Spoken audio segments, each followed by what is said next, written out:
tienen alguna duda, alguna pregunta, con mucho gusto la resuelvo.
Vamos a esperar unos 5 minutos y ya comenzamos. Si tienen alguna duda, aprovechando, Willy, usted está por ahí, ¿verdad?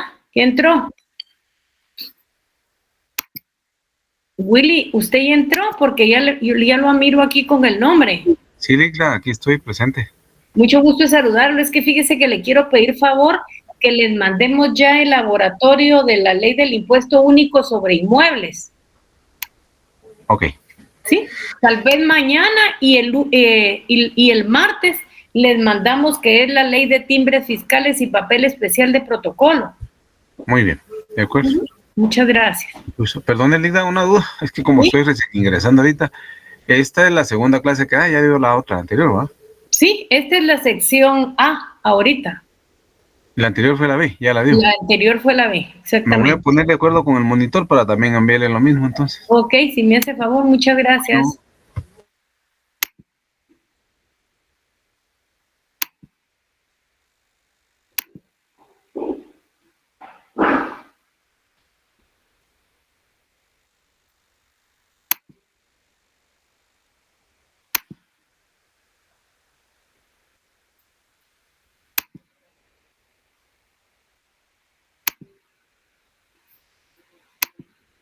Hoy los voy a molestar un poquito que tengo una sesión urgente a las 7:30, entonces voy a suspender la clase a las 7:30 si son tan amables. Entendido, Ligda. Entendido. Muchas gracias. Licenciado. No se vayan a enojar mucho hoy, tómenlo con calma. Gracias, Licenciada. No se preocupe, Lic. Muchas gracias. Eso Bueno. nos va a poner furiosos, licenciada. No, ya me imagino, si aquí estoy viendo ahorita, ya están enojadísimos. Felices están, ya no me quieren ver, son malos. Periodo libre. Cabal periodo libre, ¿verdad? Bueno, vamos entonces a iniciar nuestra clase. Y todos están poniendo, les cuento que todos están poniendo un sistema para poder tomar nota de dictado para todas las clases. Yo no sé si este sistema lo aguanta, así que les digo por aquello de que se ¿cómo se llama esta cosa? Por aquello de que se baje porque tiene mucho el sistema, pues ya saben que es porque una lista como de 13 gentes están copiando, le pusieron ese sistema que copia la clase. Se llama transcribiendo esta llamada con mi extinción Tacatic. Hay como 20 que están así. Bueno, vamos a comenzar ahorita. Solo vamos a llegar a 100 y comenzamos.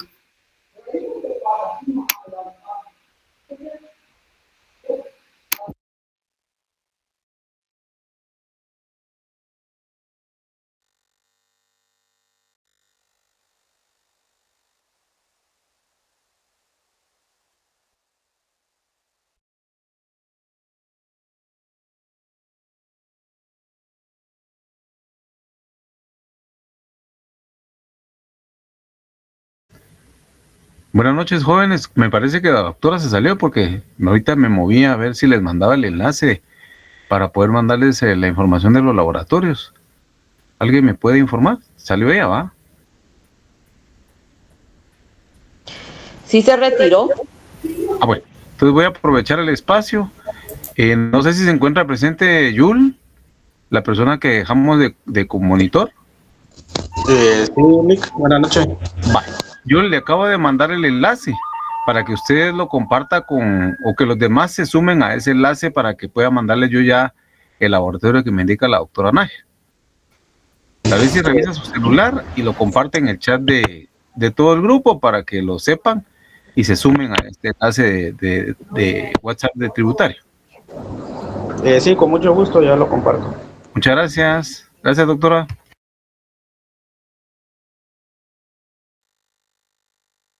Ligda está silenciada. ¿No tiene audio, Ligda? No, ya lo sé, ahorita voy. Bueno, vamos a comenzar la clase, seguimos teniendo el problema del PowerPoint y lo vamos a solucionar más adelante. Entonces hoy vamos a ver los principios fundamentales en los que descansa la tributación y que son completamente importantes, y yo creo que es un punto en el que nosotros tenemos, vamos a ver si podemos ver aquí, vamos a intentar aquí.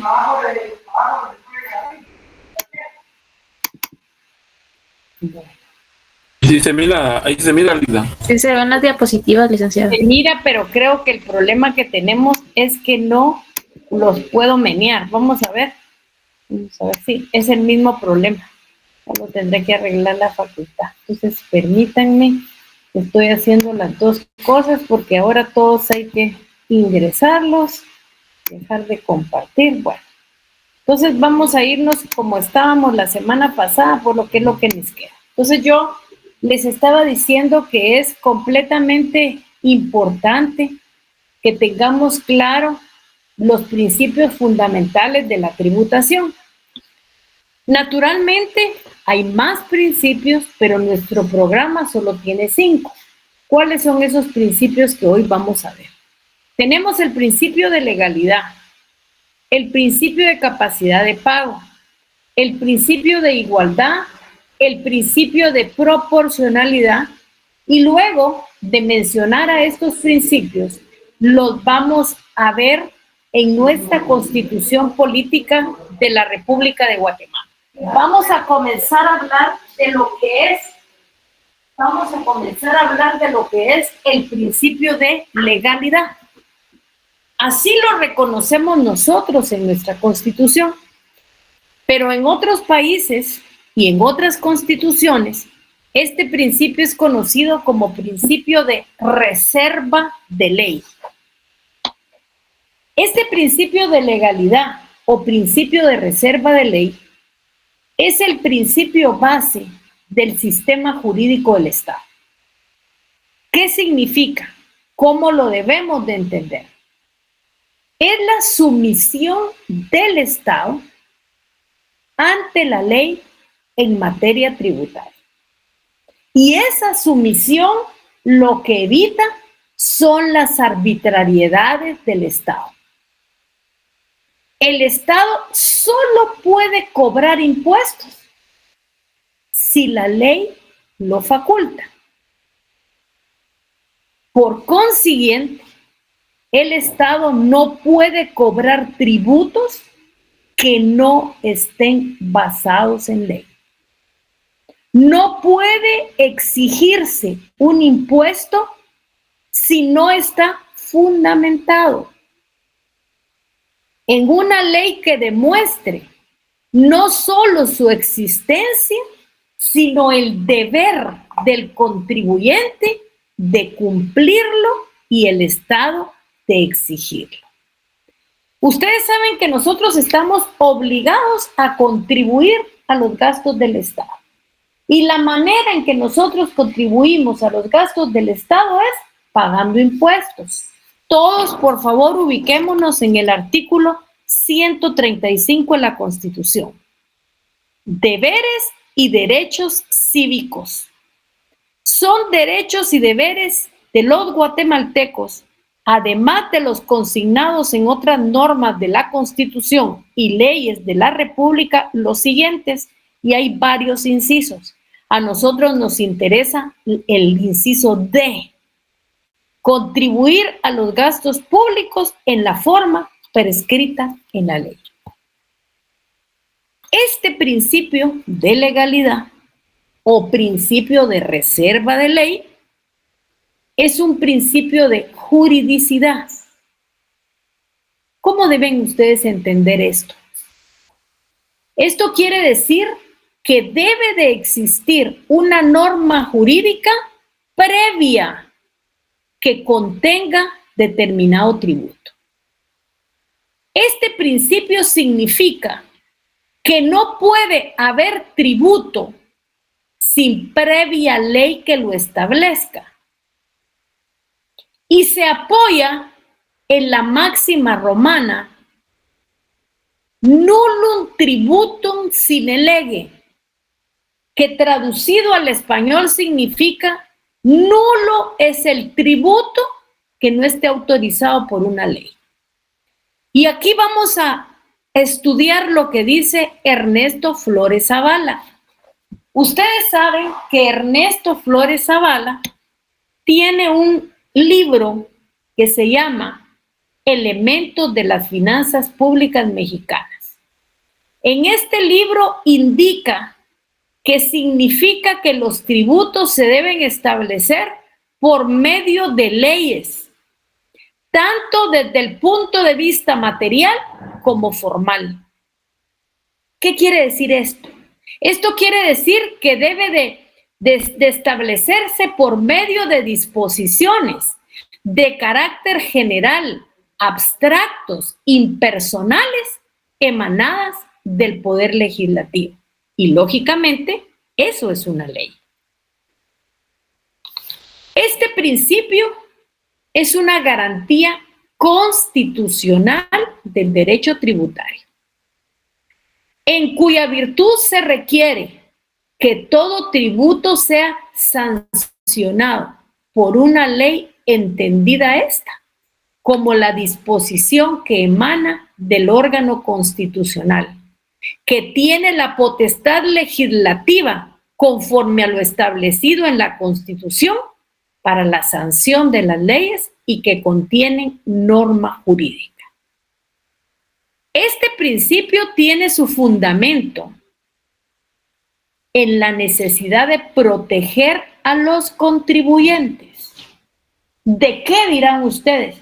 Del abuso del Estado, en su derecho de propiedad, porque los tributos restringen ese derecho, ya que en virtud del pago de los impuestos a favor del Estado, tenemos que sacar dinero de nuestro patrimonio particular.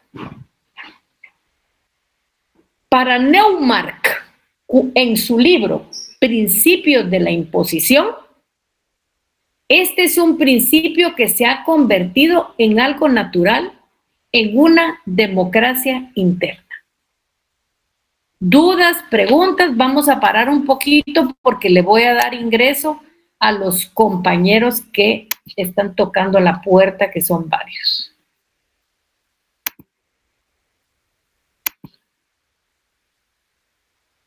Bueno, nos regresamos entonces. Disculpen, pero hoy sí estamos como en el tiempo de piedra. Ya habíamos tenido un sistema nítido, pero ahora se nos volvió a arruinar. Perdone. Bueno, ahora, si no tienen ninguna duda, si no tienen ninguna pregunta, vamos a ver el principio de capacidad de pago. En otras legislaciones y otros autores que han estudiado este principio lo conocen con otro nombre. ¿Con qué nombre? Con el nombre de capacidad contributiva. Los antecedentes de este principio se encuentran en la Declaración Universal de los Derechos Humanos, que tuvo su escenario en Francia en el año de 1789. ¿Y a qué se refiere? ¿Qué debemos de entender nosotros como capacidad de pago o capacidad contributiva? Esto se refiere a que los ciudadanos contribuyentes, es decir, los sujetos pasivos del tributo, deben de tener la capacidad económica para el pago de los tributos, entre ellos los impuestos. Capacidad de pago o capacidad económica es poseer riqueza en la medida suficiente para hacer frente a la obligación fiscal. Ahí estoy oyendo que me están tocando. Les voy a dar otra, que disculpen, otro anuncito ahí. Vamos a parar porque hay que darles ingreso.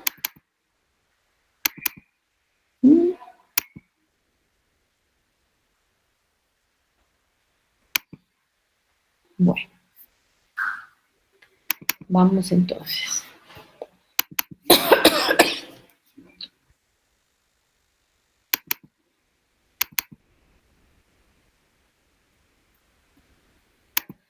Bueno, entonces, para García Belsunce, que es un autor argentino, él define un poco elevado este principio, pero es importante analizarlo porque nos lleva a entender mucho, y dice: este principio consiste en la diferencia entre la renta bruta del contribuyente. La primera pregunta que sé que se están haciendo ustedes es: ¿y qué es renta bruta? Son todos los ingresos de un contribuyente sin quitarle nada, sin restarle nada. Por eso él dice, es la diferencia entre la renta bruta del contribuyente y la suma que resulta de adicionar a las erogaciones indispensables para su consumo un adecuado porcentaje de ahorro y capitalización. O sea, es restarle a todos los ingresos del Estado. Digamos, si nosotros lo vemos en un trabajador del Estado, paga Montepío, paga X, todo eso se le tiene que ir restando de esa cantidad. Este principio puede establecerse a través de los impuestos directos. Pónganme un ejemplo de un impuesto directo. Para ustedes, ¿cuál es un impuesto directo? A ver. Para ustedes, un impuesto directo. El IVA, licenciada. No, el IVA es indirecto. Porque ahí en el IVA no se entra a considerar si el afectado está en la capacidad de pagar o no impuestos. Y hagamos un ejercicio mental que es importante siempre que lo tengan. ¿Y cuál es ese ejercicio mental? Ubíquense ustedes en las cajas de un supermercado. En una línea, en la línea 1, está el gerente de una empresa que tiene una gran capacidad económica. Y en la otra está un desempleado.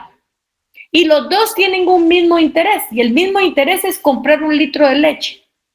¿Será que el gerente va a pagar un impuesto y el desempleado va a pagar otro? No, van a pagar el mismo. El mismo impuesto al consumo, porque eso es lo que grava el impuesto del IVA. Por eso es que los impuestos indirectos no pueden tomarse en cuenta aquí, porque no se entra a considerar si el afectado está en capacidad de pagar o no impuestos.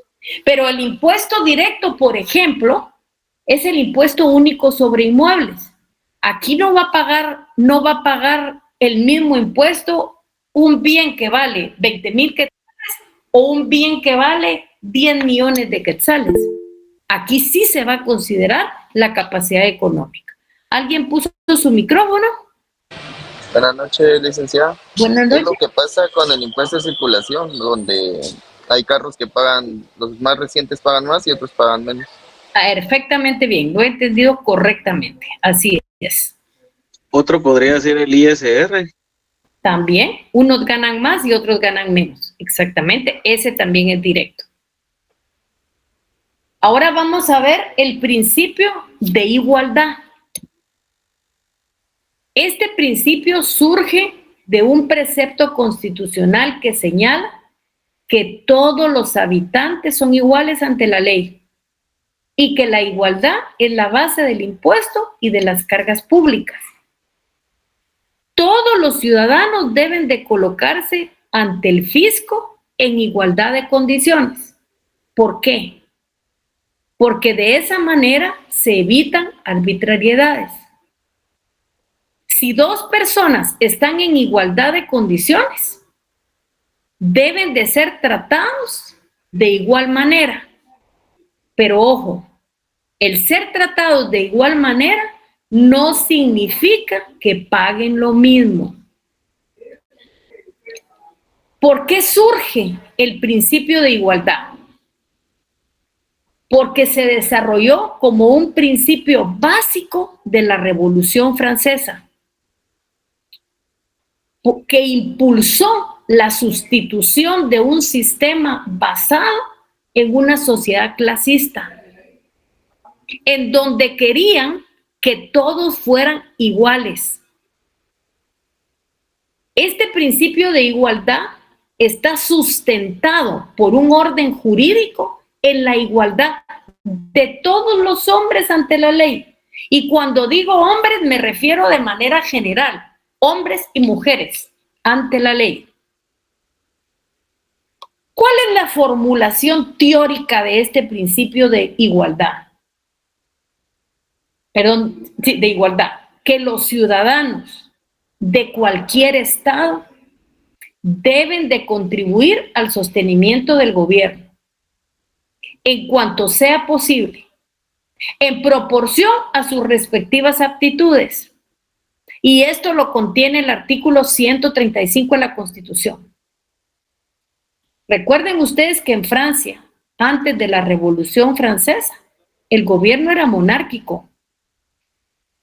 Y este principio está inspirado en una concepción clásica que se resume de la siguiente manera y que si realmente se cumpliera, la sociedad sería de éxito.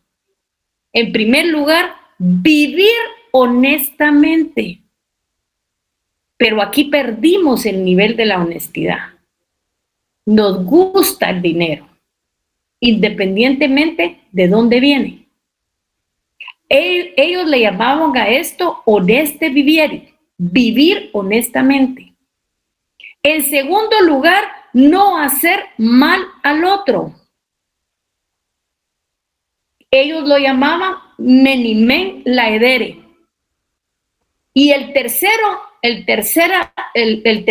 concepción de este principio era dar a cada uno lo suyo. Imagínense ustedes, si esto se cumpliera, la sociedad sería perfecta.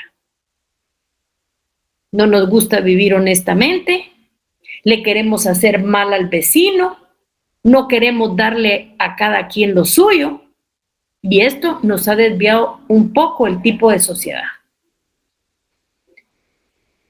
Recuerden ustedes que este principio perseguía acabar con situaciones de desigualdad. Cada persona debería de contribuir al pago de los impuestos en forma proporcional, progresiva y de acuerdo a su capacidad económica. Tenemos que tener claro que este principio no se refiere a igualdad numérica, porque si se refiriera a igualdad numérica, esto daría lugar a mayores injusticias. Sino se refiere a la necesidad que se tiene de asegurar el mismo tratamiento a quienes en análogas situaciones, con exclusión de todo distingo arbitrario, injusto u hostil contra determinada persona o categoría de personas. Y nuestro mayor referente en los impuestos, permítanme un momentito.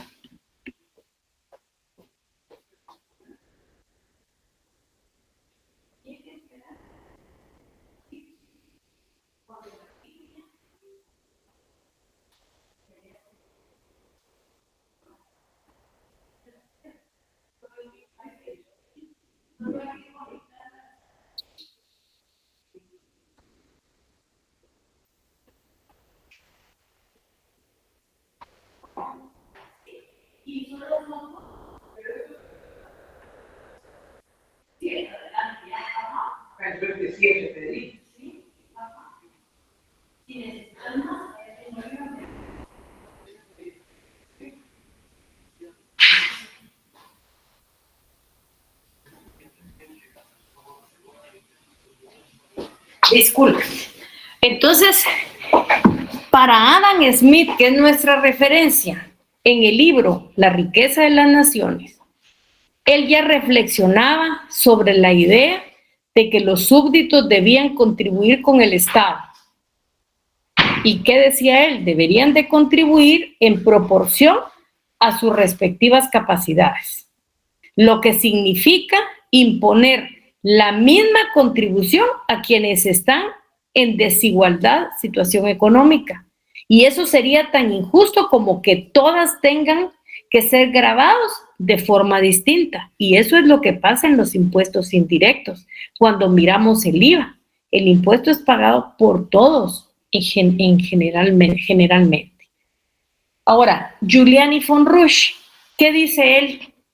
Giuliani von Rusch es un poco más profundo y dice que el principio de igualdad es inseparable de la concepción democrática del Estado y recibió su primera formulación legal en el derecho público, que surgió de la Revolución Francesa por oposición al régimen de privilegios de la época precedente. Dudas, preguntas, interrogantes. Vamos a ver ahora el principio de generalidad. Este principio es valedero. ¿Para quién? Para todo el sistema jurídico positivo. Nuestra Constitución lo contiene con el nombre de imperio de la ley. Este principio en materia tributaria, ¿a qué hace referencia? Hace referencia a que todas las personas con capacidad de pago deben de contribuir a los gastos del Estado en la proporción que a cada uno le corresponde. Este principio tiene sus excepciones. ¿Y cuáles son sus excepciones? La figura de las exenciones tributarias y los mínimos vitales. Me imagino que como ustedes ya comenzaron a ver la ley del impuesto único sobre inmuebles, ya encontraron que ahí hay excepciones, hay exenciones. Es más, en la tarifa donde está el pago del impuesto, la primera clasificación, cuando un inmueble está valorado de 1 centavo a 2,000, está exento del pago. Estas dos figuras solo sépanla como la excepción, que más adelante las vamos a estudiar. Este principio lo estudió Héctor Villegas en su libro Curso de Finanzas, Derecho Financiero y Derecho Tributario. El profesor Héctor Villegas alude al carácter extensivo de la tributación. Denme tiempo un momentito, voy a cargar la computadora, un momentito.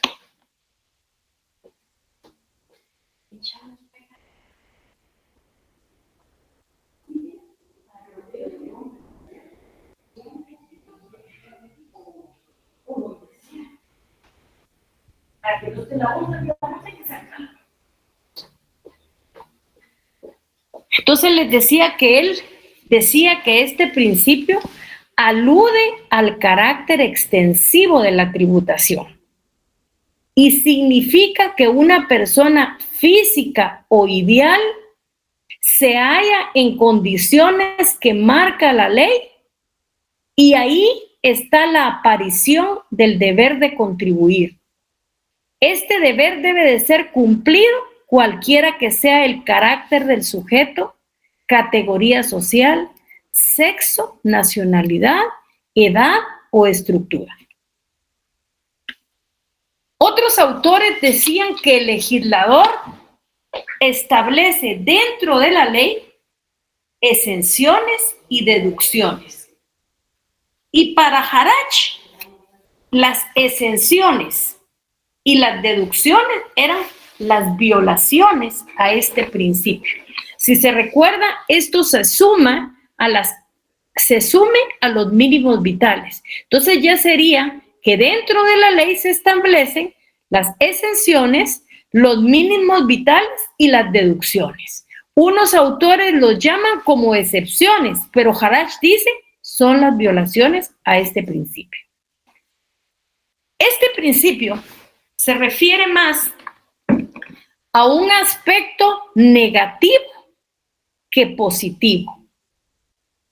No se trata que todos deban de pagar tributos según la generalidad, sino lo que se trata es que nadie debe de ser eximido del pago de los impuestos por privilegios personales, por clase, por linaje, por casta, entendiéndose que el gravamen se debe establecer en tal forma que cualquier persona cuya situación coincida con la señalada en el hecho generador del tributo debe quedar sujeto a él.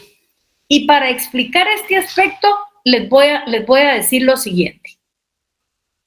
Ustedes miran que la ley del IVA dice que toda persona que es propietaria, poseedora, usufructuaria de bienes inmuebles puede pagar el impuesto. Pero refirámonos al primer caso, propietaria.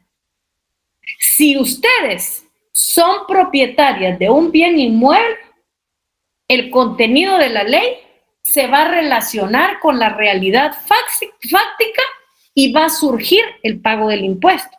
Pero si la ley está ahí y ustedes no tienen ningún bien inmueble, la ley puede pasar 500 años y ustedes no van a estar obligados porque el hecho generador no los obliga. La generalidad tiene límites. ¿Y cuáles son los límites? Las exenciones y los beneficios tributarios, conforme a las cuales ciertas personas no tributan o tributan menos, pese a configurarse el hecho imponible. Y eso lo tenemos perfectamente visto en el artículo del impuesto único sobre inmuebles, donde están las tasas de pagar el impuesto. En la primera línea dice que el impuesto valorado de 1 centavo a 200 quetzales está exento. Ahí se configuró el hecho imponible, pero la ley lo exonera del pago. También tenemos que tener claro que tanto las exenciones como los beneficios tributarios tienen que ser de carácter excepcional y se fundan fundamentalmente en razones económicas, sociales, políticas, pero nunca se deben de basar en razones de privilegio. Cuando nosotros concluimos sobre este principio ordena que todos los contribuyentes que de conformidad con la ley están obligados a pagar impuestos, los paguen, para evitar que hayan sectores privilegiados que no paguen impuestos. O sea, ya la corriente moderna es que no deben de haber excepciones y beneficios tributarios. Debe de ser pagado el impuesto por todos. Y esto tiene una razón lógica. ¿Y la razón lógica cuál es? Que cada día aumenta la población, cada día las necesidades del Estado son mayores y no es justo, si hablamos del principio de justicia, que unos paguen y otros estén exentos de conformidad con la ley. ¿Por qué? Porque eso los hace sectores privilegiados. Entonces es importante que todos paguemos impuestos y que se evite que existen sectores privilegiados que no paguen impuestos. Ahora vamos a quedarnos aquí como principio de proporcionalidad y yo les preguntaría dudas, preguntas, comentarios. Aquí estoy para servirles. Dudas, comentarios, aquí estoy para servirles. No hay dudas, no hay comentarios, todo entendido. Willy, ¿no quiere decirles algo? Sí, en un momento les mando el laboratorio por medio del enlace que ya lo compartió Yul. Según me comenta que empezaron ya a sumarse algunos. Y pues de igual forma, solamente uno mando, ¿ah, doctora? Sí, de momento solo manda el del impuesto único sobre inmuebles y el día martes ya mandaremos. El YUSI, ¿va? El YUSI, exactamente, okay. El impuesto único sobre inmuebles. Muy bien, ahorita lo envío para que lo tengan. Por ayudarnos hoy, muy amable. Ahorita se lo envío, compañeros, y al tenerlo, por favor, imprímanlo, lo leen, lo desarrollan y cualquier duda, pues ahí estamos para servirles. Bueno, ¿alguna duda, alguna pregunta? Pasen feliz noche, no vayan a ponerse tristes porque ahorita suspendemos la clase. Descansen. Gusto de saludarlos, que estén bien. Feliz noche, licenciada. Nos vemos, adiós. Bendiciones. Gracias, se cuidan. Buen fin de semana, siempre con cuidado. Ahora ya no voy a cenar, licenciada. ¿De qué? ¿De la tristeza? Sí, de la cólera. No, trate de comer un poquito, no se vaya a enfermar hoy. Buenas noches. Feliz noche, Lita. Adiós.